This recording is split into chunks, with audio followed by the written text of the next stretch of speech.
என்ன ஒரு விஷயம் இருந்தாலும் ரேஷன் கார்டு இஷ்யூ, தண்ணி இஷ்யூ, பைப்பில் தண்ணி வரல, ஒரு இடத்துல சின்ன பிரச்சனை நடக்குது, பெரிய பிரச்சனை நடக்குது, எல்லா இடத்துலையும் வந்து நிற்பாங்க, மக்களுக்காக வந்து போராடுவாங்க. சோப்பு கொடி பிடிச்சிட்டு வந்து என்ன பிரச்சனை வந்து போல்டாக பேசுவாங்க. ஒரு கட்ஸ் இருக்கிற கட்சி அது அது மட்டும்தான்.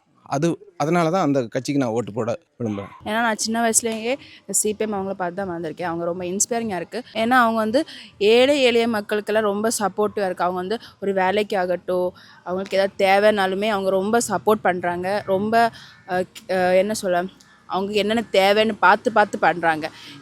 ஒரு ஜாதி மதம் அப்படின்னு பார்க்காம எல்லாருமே ஒற்றுமை தான், ஒன்றா தான் இருக்கணும்னு சொல்லி அவங்க ரொம்ப எல்லாரையுமே பார்த்து பண்ணுறதுனால அவங்களுக்கு தான். இப்போ திமுக தான் ஆட்சியில் இருந்தாலும் கூட, கம்யூனிஸ்ட் திமுக அலையன்ஸாக இருந்தாலும் கூட, ஒரு பிரச்சனை வரும்போது இறங்கி நிற்கிறது போராடுவது கம்யூனிஸ்ட் தான். அதனால் அவங்க எந்த கூட்டணி இருந்தாலும் அவங்க கூட்டணியை பார்க்க மாட்டாங்க, அவங்க கொள்கை தான் முக்கியம். அதுக்காக கம்யூனிஸ்ட் இருக்கும்.